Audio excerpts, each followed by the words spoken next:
Well, good morning, ladies and gentlemen. Welcome back to the Backyard Gardens podcast. And first and foremost, happy spring. Wait, hold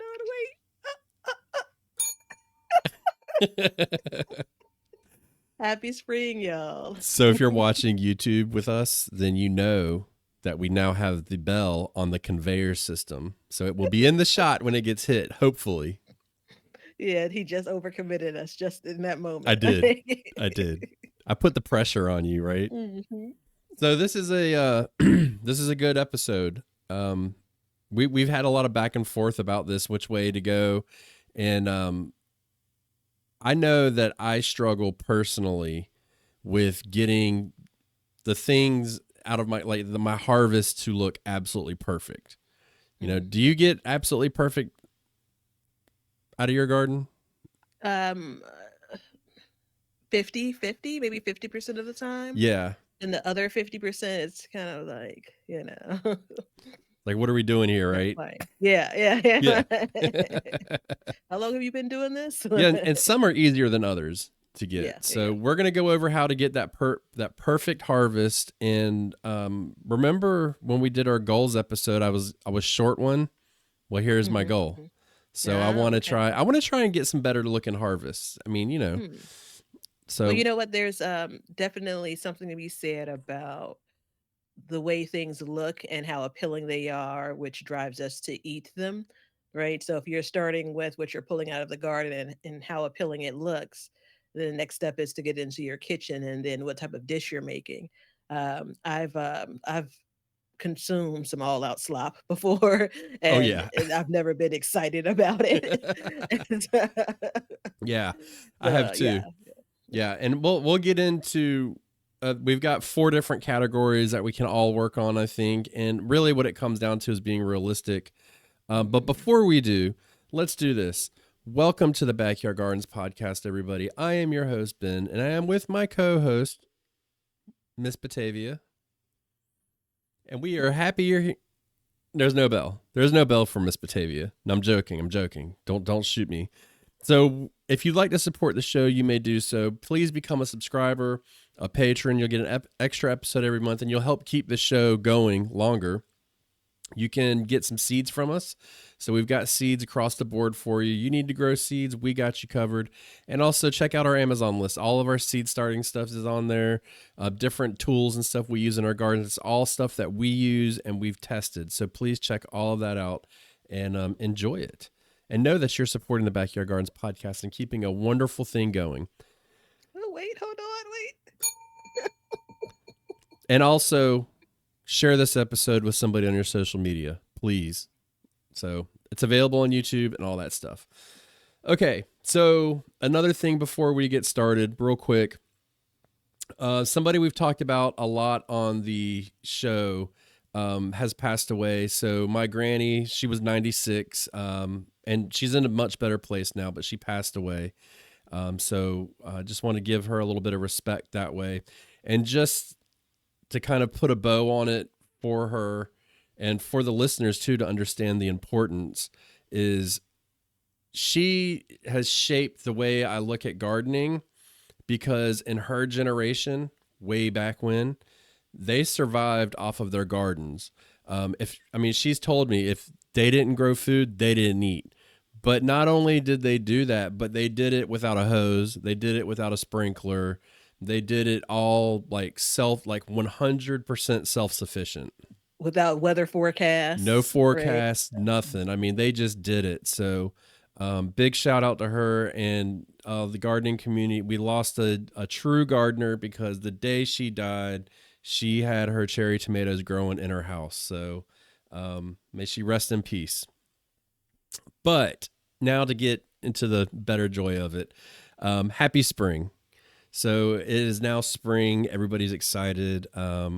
What's your forecast going to be roughly? I know we're a little bit ahead of when this is releasing, but what's your forecast looking like, you think? Yeah, so I'm expecting to be in the 50s to 60s as a high, and I am looking forward to kind of dipping in and out of freezing temps as a low. So this is where like I could literally be outside in the garden during the day with a t-shirt on.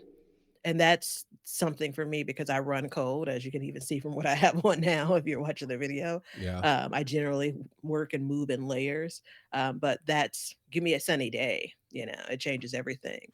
But we're still weeks off of our average last frost. So that's what I mean. Like it's not necessarily consistent freezing that Right. we're experiencing. So, Right. Well, for me, I mean, we're recording this about 3 weeks ahead of time, and it's 70 degrees, but we're in mhm, that yo-yo season, man. yeah, It's gonna be brutal. Sounds yeah. to me like you're in perfect brassica weather. You're gonna Well, this week we came out of I was talking to my mom and it's like, it's just been so cold. And we've come out of that for the next 10 days or so. We're gonna be again in the 40s, 50s as a high. And it'll climb during the day to get there, but the soil is still frozen. yeah. So Uh-oh. excuse Bless me. you. Bless you. Right. My Okay. body is saying you need to be in the garden, girl. This house is gonna do it in for you. Get out there and get it. Excuse me. All right. So let's paint the picture. Let me paint my picture. I can't get a good size head of broccoli to save my life. Mhm. We were talking about this before. I was like, for some reason, broccoli sticks in my mind. Well, that's why. Yeah. And same, I mean, you guys, if you were listening, a year or two ago, then you know that Miss Batavia the Botanical, was giving me a hard time about my 18th century doorknob cabbages. Mhm. So, Mhm. it's one of those things where you go to the grocery store, you see the produce. A lot of times it looks perfect, and then you go harvest it from your garden. You're like, what's going on?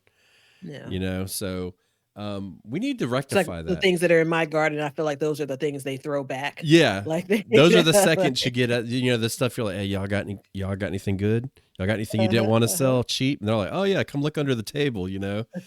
So there's a lot of different steps that we can take, I think. And if you break it down, what causes it, I think we can maybe start to turn the tide.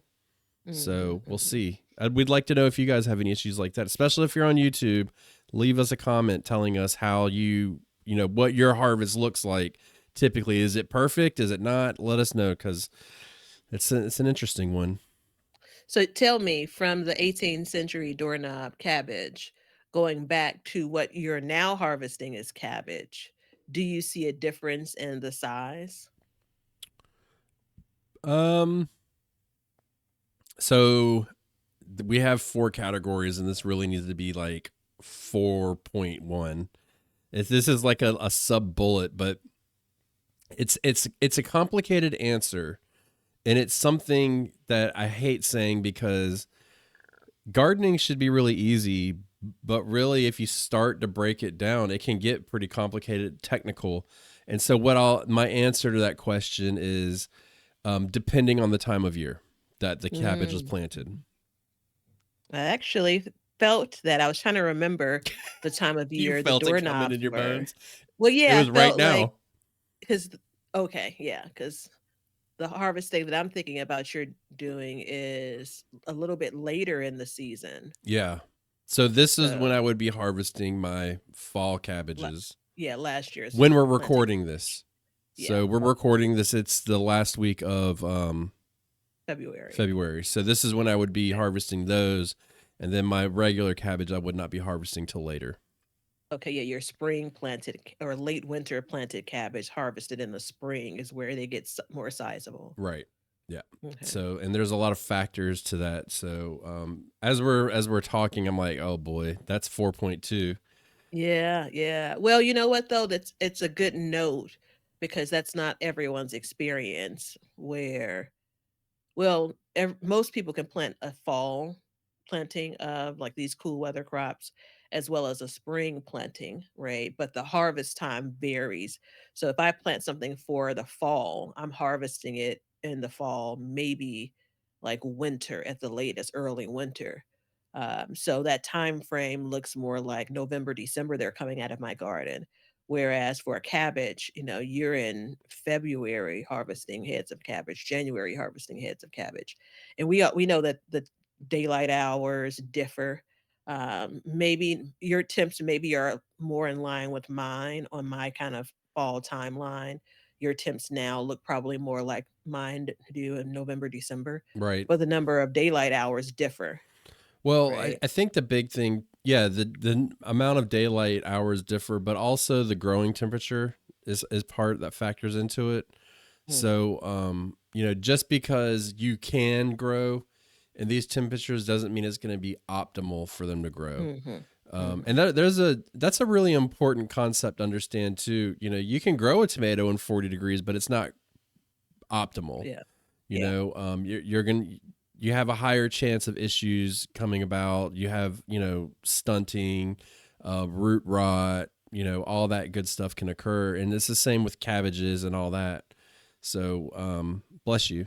So working through all of that, it's just kind of one of those things. But the first that we had on our category, now that we've gone through two lightly, is, and this was big for the cabbages too, was variety. Mhm, So mm. knowing your variety makes a huge difference.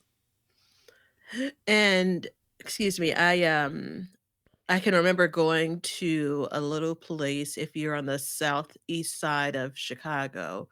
There's a little, garden center right off of, like I always get it confused, like, maybe 71st and State right off of the expressway, and so I still visit them and get things like flowers but I would go there and they would have, vegetable transplants out later now than I actually want to plant them, but even still.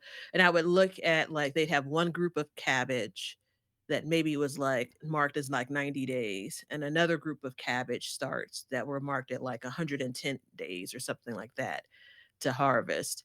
And I just knew that there was a difference in days, but didn't pay much attention. Like maybe in my mind, I thought it was just a cabbage, one that takes longer and one that takes shorter, but it was basically two different varieties that they were offering. And it's funny that you kind of stumble into something that I'm super, connected to now, but back then it was kind of the shrug of the shoulders. But yeah, that absolutely makes a difference. Well, you probably Um, looked at it and you're like, cool, let me get the shorter one. yeah, But exactly, there exactly. is a difference. So we, in our seed shop, we have flat Dutch cabbage, Mhm, and it produces big heads of cabbage, but it's notoriously slow to grow. mhm. So it's like, where are we at with this? You know what I mean? Like, what are we doing here? And Yeah. it's one of those where it's like, you know, um, in the year where I got the 17th century doorknob, I was growing Copenhagen cabbages and Mhm, market Copenhagen market cabbages, and they were known to be very fast. But when you get something fast like that, you're not going to get that big size head. And it's one of those things too. I think our connection with food really comes from what we see in the grocery store. And mhm. I don't know the answer to this, but I would be curious what there can't be like a broad spectrum of varieties that you get at the grocery store. You know what I mean? Like there's got to be like a handful of varieties that you Yeah, get. So like yeah. what do you see, like what are we missing from that? Cuz I know as soon as I finish talking I'm going to go Google it and I'm going to start listing stuff out. But it's just one of those things that it's like we're going crazy over variety. And it's like I knew that the Copenhagen cabbage was fast, but it didn't click in my head that that meant smaller. You know what I Mhm, mean? mhm, mhm. Yeah, I think that, you know, I've lived in grocery stores for a lot of my childhood and, all of my adult life. It's a comfort place for me. So I think about how often I started my 2025, area. This is what they're charging for to get me in, but how infrequently you see the actual name of something. So it's broccoli, it's cabbage, right? Like really it's tomato and but that's not a variety, right? So I just assume that consumers aren't interested in a way where they've pressed grocery stores to actually name those kind of things. There may be more specifics, but my average grocery stores around me, it's Yeah. even sweet potatoes, like search over into, oh, if I look, you can see like the name of them. You kind of get what's there, right? Uh, Things like, something the way we're talking about it. So I did a Google search, and we typically don't do this on this show, but there's a YouTube channel, and I'm sure you may have come across them, the Veggie Boys. Mm-hmm, mm-hmm. They have a video about this. Obviously I can't watch it right now, but I'm going to watch it, and I suggest you do. And the reason why, I said something about them is because typically you don't see large farms show what they do like that and on a scale like they do.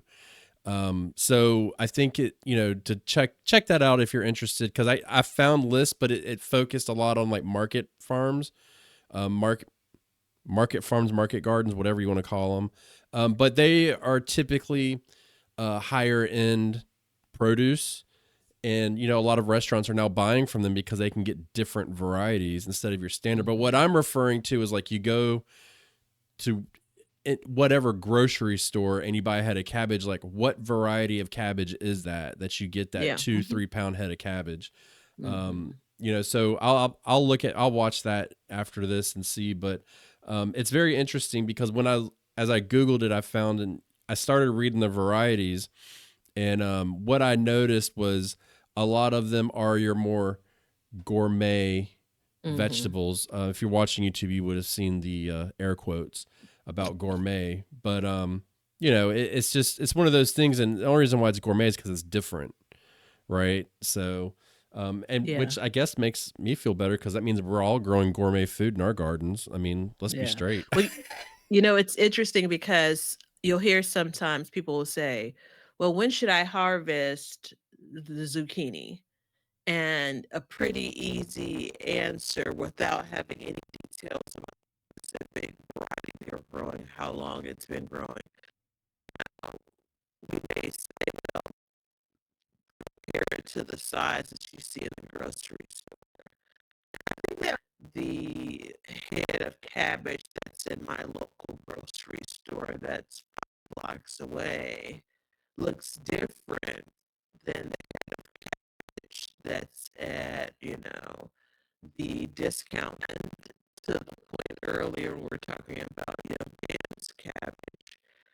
The cabbage I see in the spring and April looks different than I see in November, you know.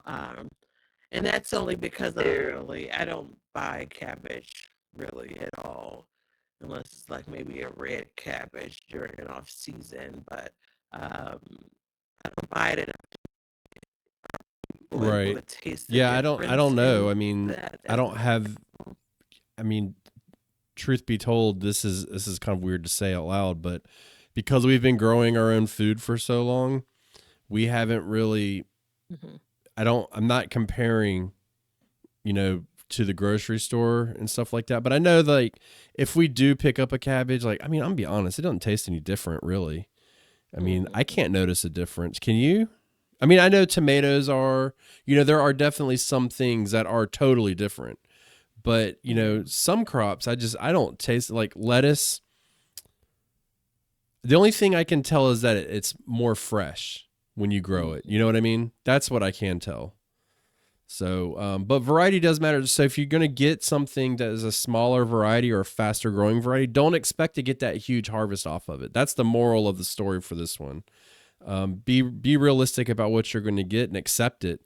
And I've grown some, like I grew ooh broccoli. What is it? I grew a sprouting broccoli. Oh, Calabrese broccoli, and I Mhm. always thought it was bolting. Well, then I looked at the fine print. It's a sprouting broccoli. It's supposed to look like that, and I'm like, oh, so I didn't like it. So I had to throw the seeds out. You know what I mean? Like, just don't grow that anymore. Move on. So it's just kind of one of those things. I mean, I think that generally speaking, it's reading the description. Most times in the description of, seeds, wherever you're getting from them from, it tells you the expected size of the vegetable. Mm-hmm. It tells you things like, estimated harvest date. And that leads you to kind of what you should expect, right? I love that you said like fast growing. We're really drawn to that, but that may oftentimes mean, a smaller size. And depending on the vegetable, I feel like sometimes they're sacrificing the taste. We've argued about this, you and I, before, but I still stand firm in that. Yeah. Um, I will say this, and you have to eliminate certain crops that produce one, but I've said this many, many times. If you're growing something that produces smaller fruits, you're going to get more of a harvest. That's just how it True. works. So understand that. But you can't grow a yellow pear tomato and expect to get an 8 ounce tomato off of it. You know Mhm, what I mhm, mean? So it's mhm. just kind of, let's be realistic about that. Um, so the next thing that really to focus on, to kind of help drive this growth would really, and it's a simple concept, but it's one that, Batavia and I, every year we have this conversation, usually in spring, like we cracked another code. And it's, the amount of water that the plants are getting makes a huge, huge difference in some of these, or really all of them, but especially these spring crops, because they're very water filled crops. Anything that you harvest a leaf off of is a lot of water. So, a lot of times, like you'll harvest, just to put it in perspective, you'll harvest your lettuce early in the morning because it's more plump with water. And then in the afternoon, it'll lose some of that water content as a plant tries to preserve the water throughout the heat of the day. And I say it like that because it's, in the heat of the day is just a warmer period than what its optimal temperature is. Yeah, if you're talking about kind of the best looking vegetables, right? Limp lettuce isn't anything that anyone's like, really attracted to, right? So if you think about kind of the coolness that vegetables like lettuce thrives in, even when you run lettuce under, a cool stream of water, right? Like if you're washing it off and you let it sit in some cool water and it perks back up, right? These are kind of the little hints of, you harvest it hopefully earlier in the morning. And once you get it inside, again, if it experiences some level of um, depletion, right? This is a kind of a side trick to kind of spruce it back up, but it's all hinting at like it likes it cooler. You want to have the vegetable that's hydrated, Right. right? Water is what it's doing. It's hydrating those Yeah. plants, even if it is still in the ground or in the container. Well, also what it's doing is it's transporting the nutrients to the roots. So, Uh, Go ahead. We're working this out. Go okay, yeah, the ahead. conveyor belt was broke. So, I mean, the water is not just, I mean, a huge part of it is keeping the plants hydrated, just like us. Mhm. But it's just like if you get dehydrated and you lose your electrolytes, your body cannot send chemicals and hormones and all that around itself. So what you do when you water enough is you're allowing those roots to, one, be receptive to the water, but two, be able to transport those nutrients to other parts of the plant for it to use, and also makes it more readily available is the word. So that's why you hear a lot of times like even watering or consistent watering is the word. Yeah. And that's why. And so you'll get a rainstorm, but you might get a week of dry weather. And so during that week, we need to be consistently watering on a schedule. And that's why I use the timers, because it's consistent as it can be. I mean, look, I ain't rocking the boat. It's getting done. So it's one of those things that like you water enough. And my theory is I think generally we are underwatering our crops. And Batavia and I have had this conversation in the past, and I've told this story, but I went out of town right when I planted out. And I mean, it was like the day after. I was freaked out. And I was like, all right, I'm going to set the timers and they're going to go off every other day. I don't want to take any chances. And then I knew we were getting a rainstorm, but you never know what the forecast is going to do. I mean, come on. And when I came back, they had been watered, Buck. I mean, I'm telling you. And the growth was, after a week, it was stunning what had changed. I could not believe it. And that was like an aha moment for me. I was like, well, maybe because they tell you an inch a week. Mhm, mhm. Well, how do you get an inch a week? And don't tell me to put tuna cans out under your sprinkler and measure it. Like, come on, man. Come on. That's ridiculous, you know? So I think, typically speaking, we're underwatering. And the thing is it's not just you're underwatering. You may not be watering long enough. You may not be, it may be at the wrong time of day, so it's evaporating. There's all these different measurements that can really affect it. So it's very tricky, but the amount Is of the water is water very important. Yes, the water getting more on the plant surface, the leaves versus the actual soil, which Exactly. means soil equals getting down to the roots. So yeah, I think I haven't figured out if it's kind of like a boost, like when you have those kind of like really downpours over several days, if that's giving it a boost, or is it kind of balancing things out and perhaps the garden is a bit starved prior to that. That's the part that's hard to figure out when you think about like I feel like for a lot of the time, I'm doing a really great job at the amount of water that my garden gets. But I've been in that exact same experience where I've had a week and it's rained every other day. And the garden is almost like, thank you. Yeah. Which, it doesn't mean that you have to water every other day, but it means that total amount of water the garden got over those several days, it really loved and wanted it and needed, you know. Right. Well, I can say this. I can say that I did some research on it. And from what I understand from the studies that were done, was when you get rainfall, what it does. So there's two things that can happen. So one, the rainfall will add nitrogen to the soil from the atmosphere, because our atmosphere is, if I'm not mistaken, I think it's either 71 or 81% nitrogen. So it'll bring that down. But if on top of that you get a lightning storm at the same time, from what I understand, lightning will actually open the pores of the plant, because they're already open when they get water on them, and then that will accept more nitrogen on top of it. So I think that's why we're seeing a boost.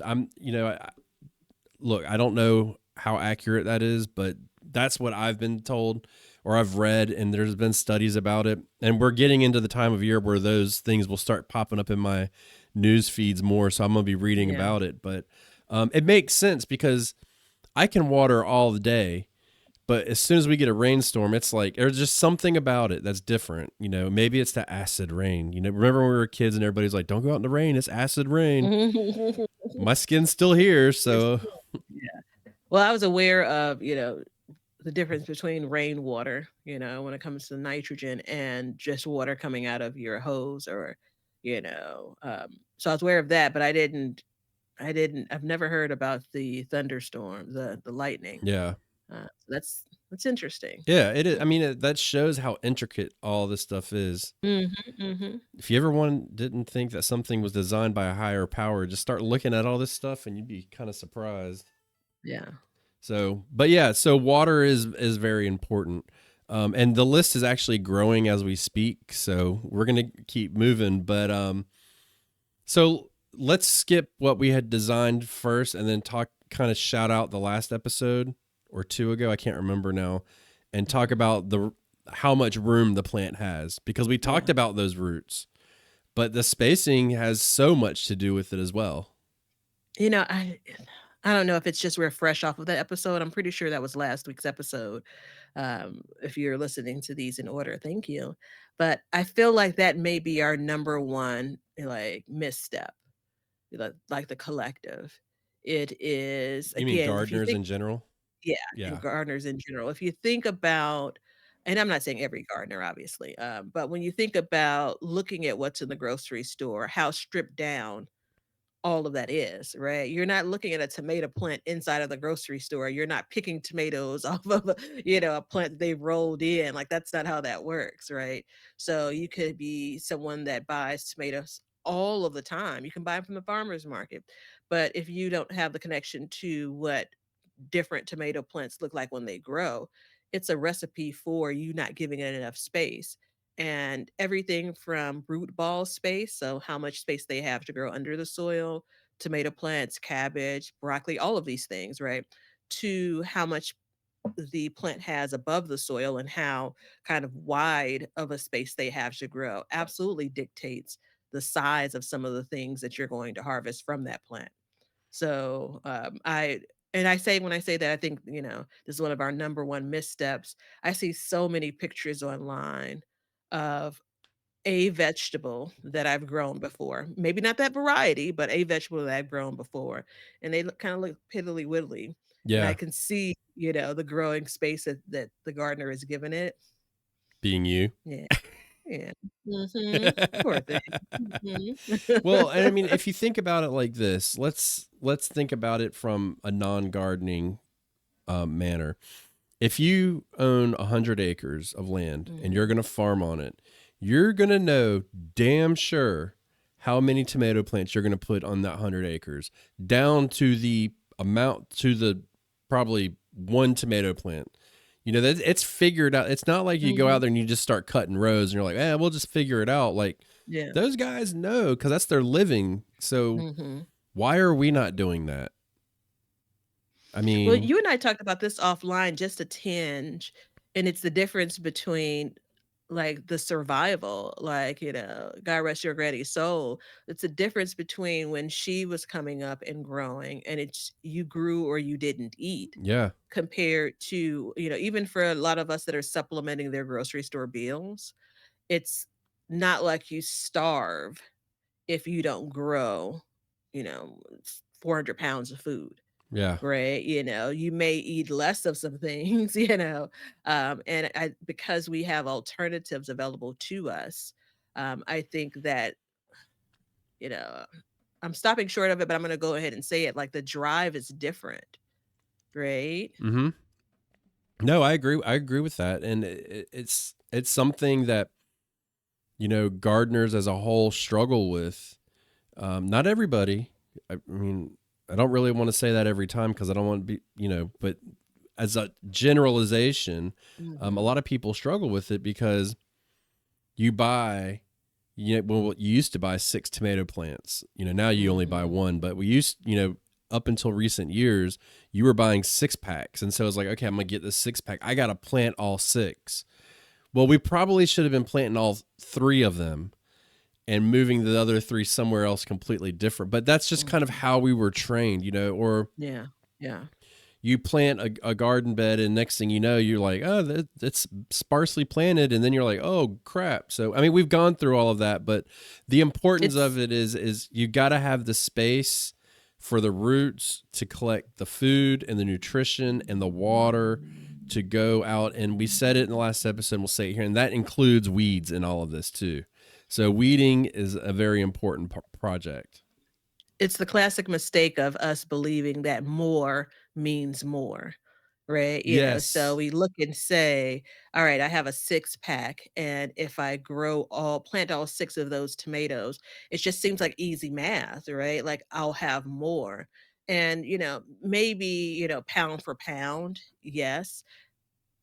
You got to hit the Okay, bell. Robert Peter to pay You Paul. got to hit the bell on what you just Listen, said. dude, this is so, You only it's hit the so bell for warming you. You only hit it here. for me. More means more. No. You know what? The box that I have this sitting on is something that I'm gonna ship back. I'm gonna return. So I'm not sure what we're gonna do next week because this is the perfect size box. I don't know if it's worth keeping the thing just for this box size. Um, no, I mean, dude, say that first part again, though.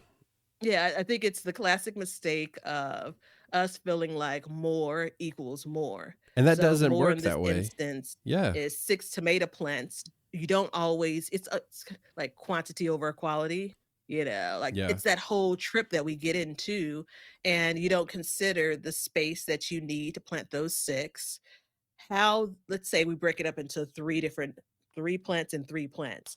And so if you just planted the three, thinking about how those plants could have thrived and how now that you've planted six, are they really impeding the growth on that first set of three?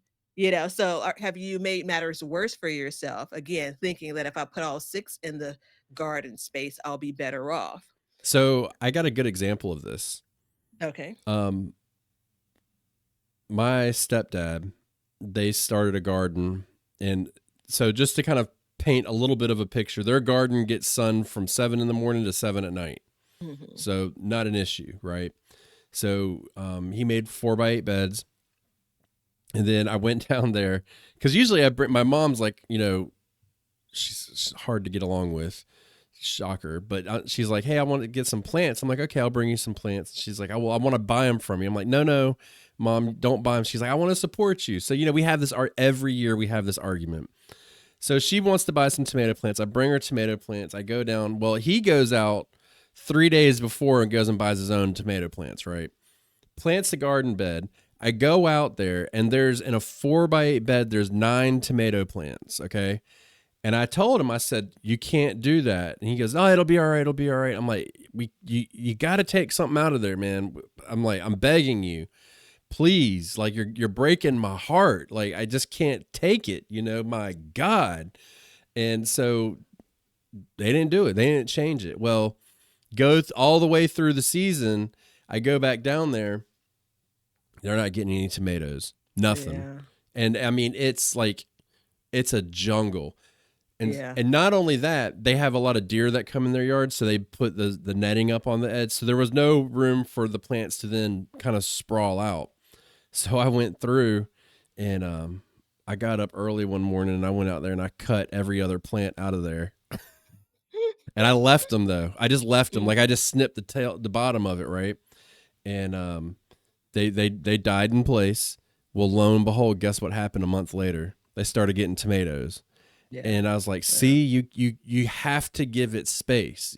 There's no way around it. But when I went down there the first time, the bed looked perfectly planted with 9 plants in it. But I knew When there from were 9 experience. baby plants, Yeah. yeah. Yeah. There's like So 4 it's leaves only sticking out of the exception to ground. that is if you actually are successful in doing the single stemming approach. That's the only way that design that they had would be successful. Right. And, I was looking for something to help with my garden plan for this year, so I was looking back on some old videos, and it was like, "Oh, was that in 2022?"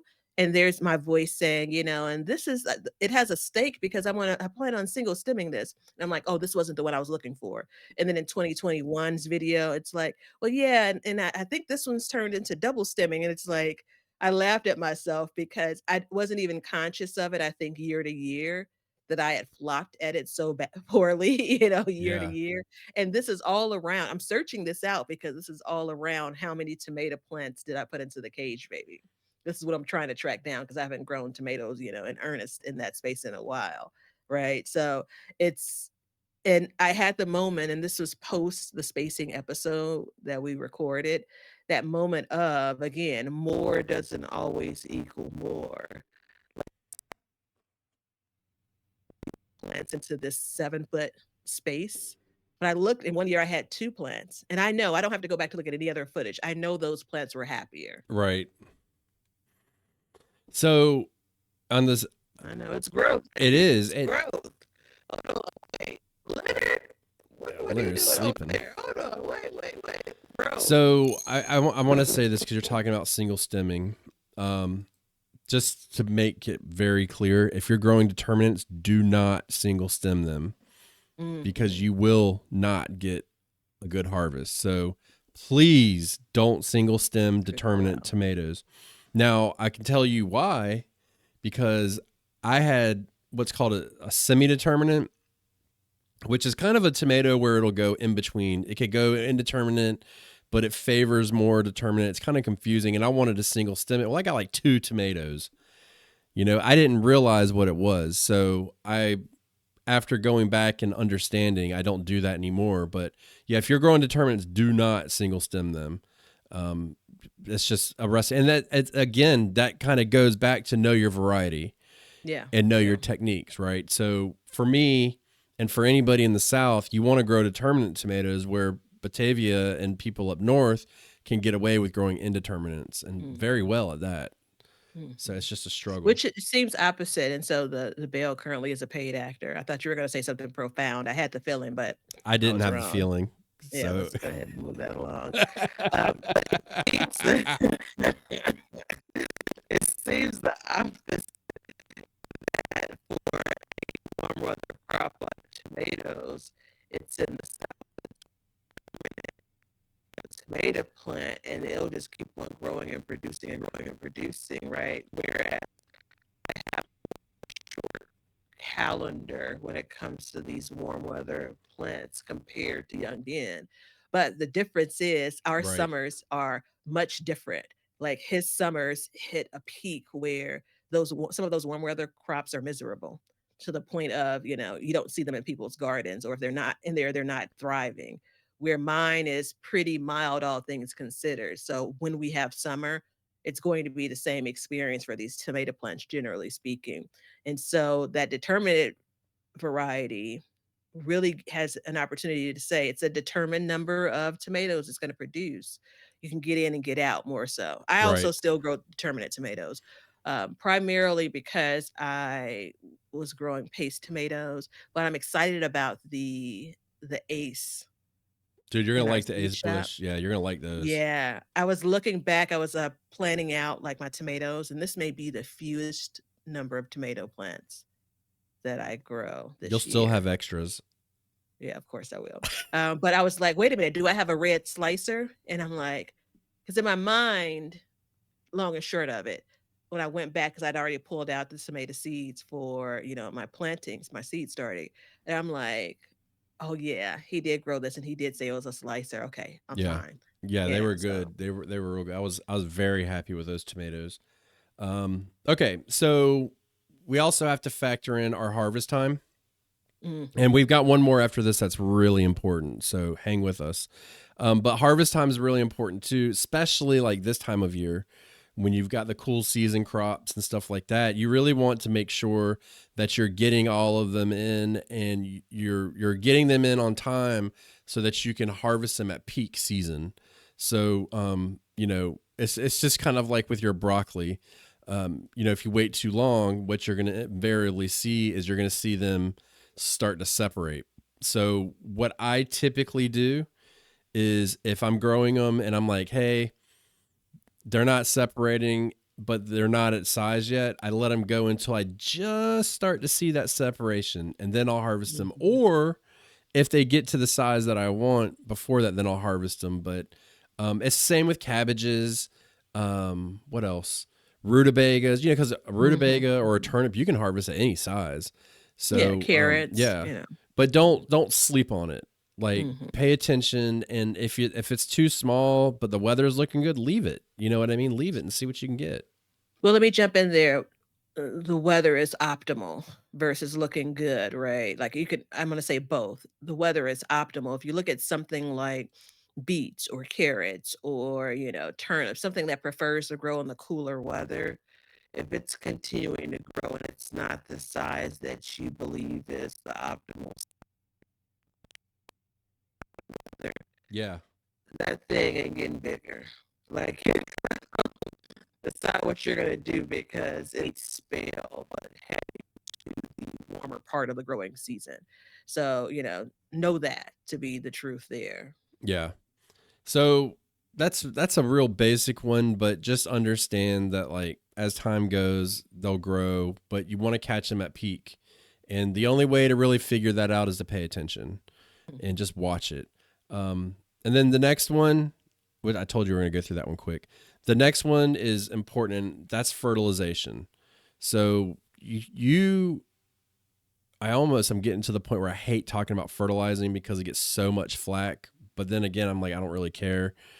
But fertilization is really important. And when I say fertilization, what I'm referring to is something outside of compost. Okay. It's a very unpopular thought process that I have, but I view compost as an amendment, not a fertilizer. I want to be very clear about that. Fertilizer straight up comes from a bag or a bottle. But when you start adding those extra nutrients in and also doing the composting, or adding compost, whatever, that's when I started to see bigger and better crops. Where last year I was getting 100% broccoli harvest. Hmm. And I also got nice size heads off of them. And it was solely because of the fertilization. We fertilize often and heavy for this, but they're also heavy feeders. So that was part of Yeah. it. I'd almost say, without looking up the official definition of amendments, I'd consider, compost and fertilizer an amendment, but I don't consider compost a fertilizer, right?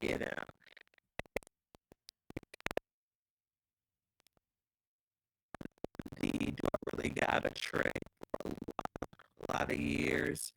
And it's not that I was at the garden. I didn't look at it to say like fertilizer is bad. It was the lazy gardener and me not wanting to keep up with things were growing in my garden. But this is what this episode is about: the components that take you from growing something to Right. growing the best of something. And what a lot of it be fertilizer schedule or the act of fertilizing. Let's just start there. Well, so compost, what compost really does is it keeps your soil healthy. And so it's a extremely slow release, right? So it's kind of Hmm. like, like I put those alfalfa pellets in my garden. Have you seen that? And I call it my insurance policy. It breaks down, it'll add to, well, Yes. compost is basically the same thing. It's like your insurance policy. And we want to keep our soil healthy. Like that's the goal of all of this, is to not ruin your soil, where to the tune of like you have to let it rest for a year. How bad would that suck if you're just like, "Yep, I'm not gardening this year. We'll just go without." Yeah. So you want to kind of keep it going, keep it active. And so compost has to break down Hmm. in order to feed. Now, I know what you're probably thinking if you're a longtime listener is so does organic fertilizer, but it breaks down faster because it's much smaller and it's designed to do that. So just think about, Organic fertilizer breaks down faster, is what you're saying, it breaks down than faster than compost. compost. Yes. Yeah. So, Compost so is more of like for the long game, yeah, it's the long right? game, and you should, in gardening, you absolutely need to run the long game.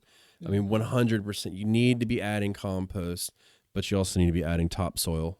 Just remember that. But it makes a big difference. And fertilizer is, it's fed, generally speaking. You put down an organic fertilizer, it feeds within 2 weeks when it's warm. If you put down a synthetic fertilizer, it feeds immediately. That's the point.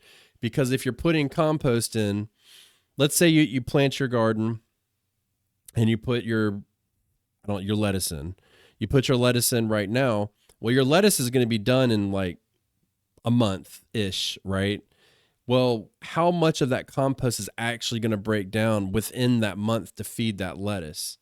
It's not going to be much. So that's where you're going to use your fertilizers in conjunction. And I think we were talking about farms a lot lately, but the big farms and stuff, I think, have really given fertilizer a bad name Mm-hmm. and pest control. And it's a damn shame because it's part of it. It's part of the system.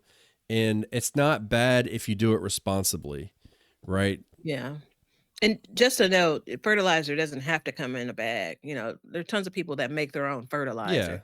Now, the potency of what you're making, you know, maybe there's a question mark around it, right? So just keep that in mind. Just because you've soaked some banana peels in something, in some water, and you have a science experiment in your kitchen, doesn't mean that you're feeding the Yeah. plants that you're watering with to the same strength as insert the next option for fertilizer. Yeah. And I mean, like fish fertilizer, for instance, it's very light. It's it's hard to burn your plants with fish fertilizer, Mhm. and it works amazing. But and Batavia laughs and I smirk when she mentioned soaking banana peels, but you're exactly right. Like, you take 3 banana peels and soak it in water. Like, what are you gaining out of that? Well, first of all, Mhm. what nutrient are you getting out of that? And what's your purpose for it? You know what I mean? Like, you start Mhm. to get so specialized with it, and we don't know the strength of it, but I know when I put that granular fertilizer in, I know the strength of it. I know It's how a much to formula, yeah. add. And so it's a formula to it. Mhm. So, and I know a lot of people, man, a lot of people hate fertilizer and they think it's terrible. But if you want to get the best and the biggest harvest, I really do think that some kind of fertilization helps. You don't have to have like a hardcore regimen, but I think having something that will kind of add to it will make a big difference. And if you're not doing it now and you are interested in getting into it, again, kind of baby step your way into it and see if you have a noticeable difference. Yeah. And that, I mean, that's quite literally the way that I started out. And now, again, it's a part of my routine. And it's still new enough to me, in these last handful of years where I could still look back and see a pepper plant that, remember the piddly little pepper plants I was talking about? Mm-hmm. Yeah, that was she. It was I was that gardener. And so when look at something now, I can relate to it. And I know the difference in what I was doing then versus what I'm doing now. That was pre-compost, pre-fertilizer. That was like kind of no real connection to how much or how often the water. It was all of the things that we're talking about here. And the idea that one vegetable was produced on a plant was a win. I'm going back way, way, way into the early days, the Wayback Machine. There it is. There it is. So, I mean, take that for what you want, and all of this really, I mean, take it for what you want. And I mean, the good thing about all of this is if you check out the sponsor of our show, the Planter app, they have the spacing in there. They have the feeding requirements. They have the watering requirements. If you want to get even more technical and get into the companion plantings and combative plantings, all of that stuff organized in there for you. You can really start to break this down and use that as a tool to really get your garden going in a, I don't want to say a better direction, but in a more productive direction. I mean, look, I would rather have a half-pound head of broccoli than a quarter-pound head of broccoli. And if that means taking a couple different steps throughout the season and understanding what it is, and that's what I want to do. So, I mean, you can take all of what we've said and wrap it up, put it in a little bow, and figure out like, okay, I'm going to up my watering. I'm going to add some more fertilizer. I'm going to give them a little bit more space. You'll start to see a big change in your garden. And some of these plants that would typically die out would be better, will last longer. Like peppers is a really good one, that you Mhm. brought up. So check all of that out. Use that planner app to your advantage. And they have a note section in there now. So you can click on a plant and add a note in there and saying fertilize on X date or whatever. Use that to your advantage. Check out the link below. Get yourself a discount on the planner app as a whole. It's a great discount, by the way, and support them because they are very good and it's a very useful tool for gardeners that I think we can all take advantage of. All right. So we're going to get into the listener question of the day at this point. And this one comes off of the Backyard Gardens Community Garden Facebook group. Hey. Hey there. So it wasn't labeled as a question, but I'm pulling it because it's a good question. And we'll get into it. So Star says, Hey, Star. she's So wait, the okay. off-camera bell is going to become the The special bell is your bell job. You now. do what you want. All right. So Okay. Star says, Yeah. has anyone ever tried to start seeds in a cool basement? We are remodeling, so my usual place is not available.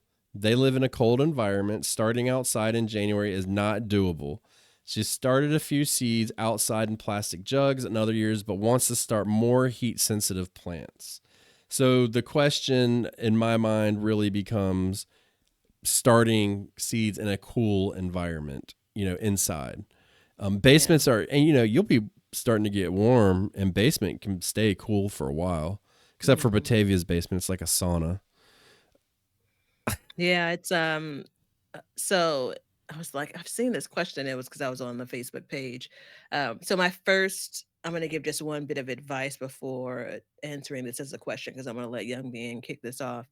Is let's make sure we level set what a cool basement is, right? So I mean, like maybe $10 if you don't already have one. The little thermostat, if you have a thermostat, um, excuse me, a Thermometer. thermometer, yeah, to gauge what temperature that really is. So my basement is about the same temperature as my house is. If I let the kind of the heater go off and not run for a while, the coolest it's going to be is like 67, 68 in the winter. And that's not really that cool for a basement Right. uh, in my mind. So like I'd be interested for Star. Like, is she talking about in the 50s? You know, Yeah. Yeah. That's a, 40? Probably not the 40s. That would be really uncomfortable. But yeah. I mean, we don't know the temperature, but whatever it is, it's cooler than would be what she would think is optimal, clearly. And there was a very good answer in there, and that's why I've never said anything, was because they were right. And, add heat mats. So, heat mats, like I use them here to speed up germination, but you can absolutely use them to warm. Absolutely. The only difference is you would just leave that heat mat on consistently. And, the heat mats that I have, we've gone through this. So if you've listened to the previous episodes, they're 10 by 20, the same as a tray. But you can get heat mats that are the size of your whole setup, the whole shelf, and so you can figure it out that way. If I did my math correct, they would be 40 by 20. I think is what it would be. They sell those, and so you can use those to heat up that space. Add a dome on top. You can create a mini greenhouse in there. So those I did a video about it a couple years ago. Those crappy green ones that you put up, like you could mhm, put one of those inside of your basement and then create a warmer environment. So mhm, you could mhm. absolutely do that, because then you only have to heat a small space, whereas that heat mat may actually heat that space up to the point where you might even want to vent it. So there's a lot Yeah. of different options you can do. So we generally the thermostat I was talking about is going to tell you air temperature. It's not going to tell you the soil temperature, Yeah. and that's what matters when we're talking about these seeds germinating. Which in turn, a heat mat directly impacts the soil temperature for those starts.